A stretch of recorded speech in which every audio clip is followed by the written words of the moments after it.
Hello और नमस्कार दोस्तों, मेरा नाम है हर्षवर्धन और मैं आप सभी का अपने चैनल में स्वागत करता हूं। आज हम लोग हिंदी का टॉपिक पढ़ेंगे समास। तो जिस भी कॉम्पिटिटिव एग्जाम में हिंदी से प्रश्न बनते हैं तो उसमें जो है समास से जो है प्रश्न बनते ही बनते हैं। तो हम लोग समास को समझते हैं और अपना 1 या 2 नंबर जो है उसको कंफर्म करते हैं। अगर आपको इसकी पीडीएफ चाहिए हो तो आप हमारा टेलीग्राम चैनल है, वहां पर आप अधिगम अड्डा जो है वहां पर आप टाइप करिए, सर्च करिए, वहां पर जो है आपको इसकी पीडीएफ भी अवेलेबल हो जाएगी। तो सबसे पहले हम लोग समझते हैं समास को। तो समास होता क्या है? समास को कहते हैं 2 या 2 से अधिक शब्दों से मिलकर बना हुआ नया सार्थक शब्द क्या कहलाता है? समास कहलाता है। इसमें आप एक चीज याद रखिए कि 2 या 2 से अधिक शब्द मिलकर क्या है, एक नए सार्थक शब्द की क्या करते हैं, उत्पत्ति करते हैं। ठीक है, एक नए सार्थक शब्द की क्या करते हैं, उत्पत्ति करते हैं, जो कि कहलाता है क्या? समास कहलाता है। अब समास के भेद कितने होते हैं, इसको हम कैसे याद रखें? कुछ लोगों को तो समास के भेद 6 होते हैं, ये याद है, लेकिन फिर भी इसको हमेशा याद रखने के लिए इसकी एक ट्रिक मैं बता देता हूं। समास में मास, ठीक है, मास आता है। मास का मतलब क्या होता है? महीना। महीना कितने होते हैं? 12। 12 का आधा कितना होता है? 6। तो समास के कितने भेद होते हैं? तो समास के 6 कितने भेद होते हैं? समास के भेद होते हैं 6। और जिसमें ऐसे द्विगु और द्वंद्व समास जो होते हैं ये हर किसी को लगभग याद होते हैं, काफी सरल होते हैं। जो इंपॉर्टेंट समास इसमें माने जाते हैं वो अव्यय भाव, तत्पुरुष, कर्मधारय और बहुव्रीहि और द्विगु द्वंद्व से भी अच्छे समास होते हैं, लेकिन ये अक्सर लोगों को याद रहते हैं। इसमें उतनी तकलीफ या दिक्कत नहीं आती है क्वेश्चंस में। तो हम लोग समझते हैं समास को। पहला है हमारा अव्यय भाव समास। तो जिस समास का पहला पद अव्यय होता है तथा प्रधान होता है उसे क्या कहते हैं? अव्यय भाव समास कहते हैं। इसमें क्या है, इसमें पहला पद छोटा और प्रधान होता है। अब इसकी मैं एक अच्छी ट्रिक मैं बता देता हूं। इसमें जो है अव्यय भाव समास में जो है अक्सर क्या होते हैं, इनका जो पहला शब्द होता है ना वो उपसर्ग कहलाता है। ठीक है, पहला शब्द क्या कहलाता है? पहला शब्द जो है अक्सर उपसर्ग होता है। जैसे प्रतिदिन में क्या है? प्रति उपसर्ग है। आजन में आ क्या है? उपसर्ग है। यथासंभव में यथा क्या है? उपसर्ग है। अनुरूप में क्या है? अनु उपसर्ग है। तो पहला शब्द इसमें क्या होता है? मोस्टली जो है पहला शब्द इसमें जो है उपसर्ग होता है। ठीक है, पहला शब्द क्या होता है? उपसर्ग होता है। और ऐसे समास क्या कहलाते हैं? ऐसे समास कहलाते हैं अव्यय भाव समास। ठीक, और प्रति, ठीक है, प्रति है, आ है, तो ये शब्द भी है, अक्सर जो है हमको अव्यय भाव समास में देखने को मिलते हैं। फिर इसमें एक नोट है कि एक ही शब्द अगर कई बार आए तो भी क्या है? अव्यय भाव समास होता है। जैसे हाथों हाथ, इसमें हाथ और हाथ, ठीक है, दिनों दिन, दिन और दिन मिलकर क्या है? ऐसे समास भी जो है क्या कहलाते हैं? अव्यय भाव समास कहलाते हैं। अगर एक ही शब्द की उत्पत्ति बार बार आती, एक ही शब्द जो है बार बार आया, जैसे हाथों हाथ और दिनों दिन में आया था, तो उस तरह से ऐसे शब्द भी क्या होते हैं? अव्यय भाव समास होते हैं। सेकंड है हमारा तत्पुरुष समास। ठीक है, तो जिस समास में दूसरा पद प्रधान होता है और तथा दोनों पदों के बीच में जो है कारक चिन्ह लुप्त होता है, यानी कारक चिन्ह का जो है क्या होता है? लोप होता है, तो ऐसे समास क्या कहलाते हैं? ऐसे समास कहलाते हैं तत्पुरुष समास। अव्यय भाव में पहला पद प्रधान था और तत्पुरुष समास में क्या है? दूसरा पद इसमें प्रधान होता है। ठीक है, और इसमें दूसरा पद प्रधान होता है, ठीक है, जैसे, और इसमें जो है कारक चिन्हों का लोप होता है। जो कारक चिन्ह होते हैं उनका क्या होता है? उनका लोप होता है। जैसे राजकुमार, राजकुमार को अगर हम विग्रह करेंगे तो क्या होगा? राजा का कुमार। ठीक है, यहाँ पर का जो है क्या है? कारक चिन्ह है। राजपुत्र, इसको हम लोग विग्रह करेंगे तो राजा का पुत्र, इसमें का जो है ये क्या है? ये कारक है। फिर यश प्राप्त, यश को प्राप्त, इसमें को जो है क्या है? कारक चिन्ह है। जिस कारक चिन्ह आपने पढ़े होंगे वो कर्ता ने कर्म को वाला, ठीक है, कर्ता ने कर्म को करण से, ठीक है, ये चीजें आपने पढ़ी होंगे। ये क्या है? ये कारक चिन्ह है। और इसमें जो है करुणापूर्ण में क्या है? से, यज्ञशाला में क्या है? के लिए, पाप मुक्त में क्या है? पाप से, शिवालय में क्या है? शिव का, और पुरुषोत्तम में क्या है? में। तो ये सारे जो है इसमें हमको कारक चिन्ह जो है देखने को मिलते हैं। अगर आपको समास समझने हैं तो सबसे जरूरी है आपका सबसे पहले जो है शब्द का विग्रह करना। ठीक है, आपको शब्द को सही तरीके से तोड़ना आना चाहिए, उसका विग्रह करना आना चाहिए। राजपुत्र को जैसे है आपके सामने, जैसे राजपुत्र लिखा मिले, आप इसको तुरंत किस तरह से विग्रह करेंगे? राजपुत्र का मतलब हो जाएगा राजा का पुत्र। ठीक है, राजा का पुत्र। तो आपको ये चीज जो है करनी आनी चाहिए, तब जो है आप समास जो है, और पूरी की पूरी हिंदी ही जो है आप तभी अच्छे से अटेम्प्ट कर पाएंगे। आपको ये चीज आनी चाहिए। फिर तत्पुरुष समास के भेद कितने होते हैं? तो तत्पुरुष समास के भेद जो है वो 6 होते हैं।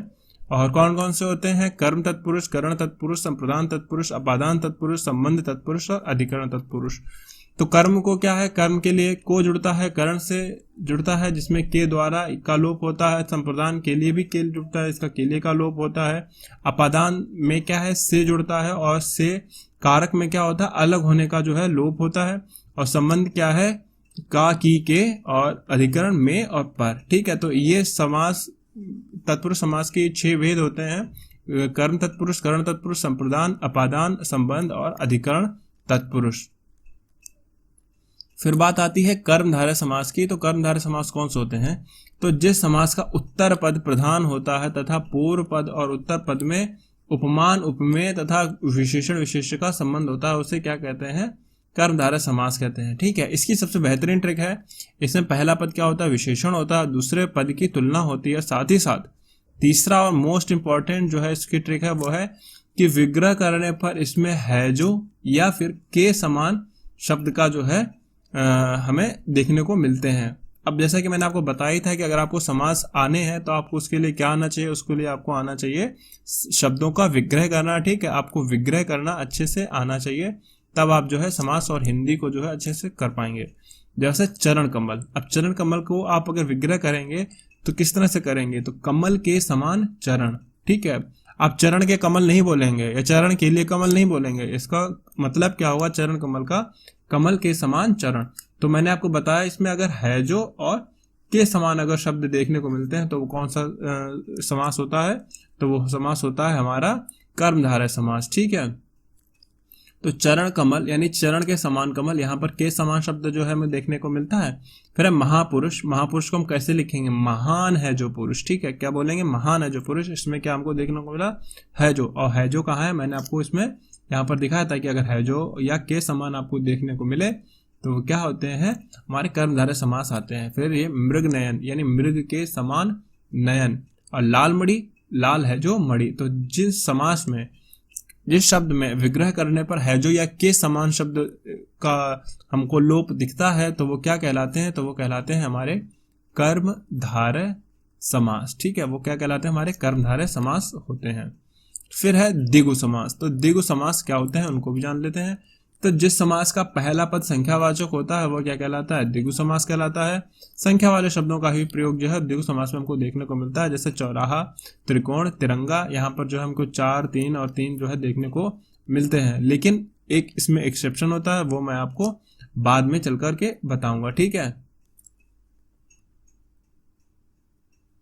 फिर बात आती है द्वंद्व समास की। द्वंद्व समास भी काफी सरल और छोटा समास है। जैसे द्वंद्व समास का मतलब क्या होता है? जिस समास के दोनों पद प्रधान होते हैं और विग्रह करने पर और अथवा या एवं लगता है। ठीक है, और वह द्वंद्व समास कहलाता है। और साथ ही साथ इसकी ट्रिक है, दोनों शब्द जो है वो एक दूसरे के उल्टे होते हैं। ठीक है, दोनों शब्द क्या होते हैं? एक दूसरे के उल्टे होते हैं। जैसे पाप, पाप का उल्टा क्या है? पुण्य। तो पाप और पुण्य, अगर पाप पुण्य को हम लोग बोलेंगे तो क्या बोलेंगे? पाप और पुण्य। यहाँ पर और जो है शब्द देखने को हमको मिलता है। सुख, दुख। यहाँ पर सुख है, सुख का उल्टा क्या होता है? दुख। सुख और दुख, यहाँ पर और यह देखने को हमको मिला है। गुण, दोष। तो गुण दोष में क्या है? गुण है और दोष है। ठीक है, और साथ ही साथ इसमें एक और चीज होती है, जो द्वंद्व समास होते हैं इनके बीच में क्या, इनके बीच में जो ये वाले लाइन दिखती है इसको हम लोग कहते हैं योजक चिन्ह। ठीक है, तो योजक चिन्ह का लोप होता है और साथ ही साथ इस योजक चिन्ह के इधर वाला शब्द और इस योजक चिन्ह के इधर वाला शब्द एक दूसरे के क्या होते हैं? विलोम होते हैं। ठीक है, विलोम होते हैं। आपको योजक चिन्ह तो याद रखना ही है, लेकिन साथ में ये भी याद रखना है कि योजक चिन्ह के इधर वाला शब्द और इधर वाला शब्द एक दूसरे के विलोम होने चाहिए, क्योंकि योजक चिन्ह के साथ जो है हमको अव्ययभाव समास में भी देखने को मिला था। ठीक है, जैसे हाथों हाथ। ठीक है, यहाँ पर हाथ है और हाथ है, बीच में क्या है? योजक चिन्ह है, लेकिन इसके इधर वाला और इसके इधर वाला एक दूसरे के विपरीत नहीं है। दिनों दिन में भी क्या था? योजक चिन्ह लगा था, लेकिन इसके इधर वाला क्या था? एक दूसरे के विपरीत नहीं थे। तो ये चीज आपको याद रखनी है। ठीक है, द्वंद्व समास में क्या होता है? जो योजक चिन्ह के पहले वाला और योजक चिन्ह के बाद वाला जो शब्द होते हैं वो एक दूसरे के विपरीत होते हैं। अब बात करते हैं छठवें और आखिरी समास की, जिसका नाम है बहुब्रीहि समास। ठीक है, तो इस समास में कोई भी पद प्रधान नहीं होता है, लेकिन फिर भी ये सबसे इंपॉर्टेंट समास होता है, क्योंकि दोनों पद मिलकर किसी तीसरे शब्द की ओर इशारा या संकेत जो है वो करते हैं। ठीक है। बहुब्रीही एक समास ऐसा है जिसमें कोई भी पद प्रधान नहीं होता है, लेकिन फिर भी ये मिल करके किसी एक तीसरे शब्द की तरफ जो है इशारा करते हैं। इसकी ट्रिक क्या है, विग्रह करने पर तीसरा शब्द या तीसरा अर्थ निकलता है। जैसे चतुर्भुज, चतुर्भुज में कहने को तो यहाँ पर 4 संख्या है, इस वजह से जो इसको द्विगु समास होना चाहिए, लेकिन चतुर्भुज हम किसके लिए प्रयोग करते हैं, चतुर्भुज हम लोग जो प्रयोग करते हैं वो करते हैं विष्णु भगवान के लिए या विष्णु जी के लिए। फिर बात आता है लंबोदर, ठीक है। लंबोदर यानी कि लंबा है उदर जिसका, ठीक है, तो किसका होता है, तो गणेश जी। हम लोग सिर्फ लंबोदर गणेश जी को ही कहते हैं। फिर दशानन, दशानन में भी आप देखिए 10 आ रही, 10 का मतलब क्या होता है, संख्या, संख्या का मतलब होना चाहिए द्विगु, ठीक है, संख्या का मतलब होना चाहिए द्विगु समास, लेकिन ये द्विगु समास नहीं होगा क्योंकि दशानन जो है हम लोग किसके लिए प्रयोग करते हैं, रावण के लिए, ठीक है। यहाँ पर भले ही संख्यावाचक है लेकिन अर्थ क्या जा रहा है, अर्थ तीसरे की तरफ जा रहा है। अर्थ किसकी तरफ जा रहा है, अर्थ तीसरे की तरफ जा रहा है जो कि है रावण, ठीक है। तो ये जो है इस प्रकार का समास होता है बहुब्रीही समास। और एक इंपॉर्टेंट नोट है, यदि प्रश्न ऐसा दिया है कि विकल्प में कर्मधारय और द्विगु या बहुब्रीही तीनों दिए हैं, तब आपको हमेशा बहुब्रीही समास पर ही जो है टिक करना चाहिए। जैसे कि नीलकंठ, नीलकंठ क्या है, नीला है जिसका कंठ, ठीक है, या नीला है जो कंठ, तो होना चाहिए क्या चाहिए, कर्मधारय, लेकिन क्या है, ये इशारा किसकी तरफ कर रहा है, इशारा कर रहा है शंकर जी की तरफ, तो क्या हो जाएगा, ये हो जाएगा बहुब्रीही समास, ठीक है, बहुब्रीही समास हो जाएगा ये। तो ये थी आज की वीडियो। अगर आपको समास पसंद आया हो तो हमारी वीडियो को आप लाइक करें, मेरे चैनल पर अगर आप नए हैं तो सब्सक्राइब करें, और साथ ही साथ अपने दोस्तों के साथ शेयर करना बिल्कुल ना भूलें। पीडीएफ के लिए जो आप हमारे टेलीग्राम चैनल अधिगम अड्डा है वहाँ पर आप चले जाइए, वहाँ पर आपको पीडीएफ जो है देखने को मिल जाएगी। तो मैं चलता हूँ, तब तक के लिए धन्यवाद।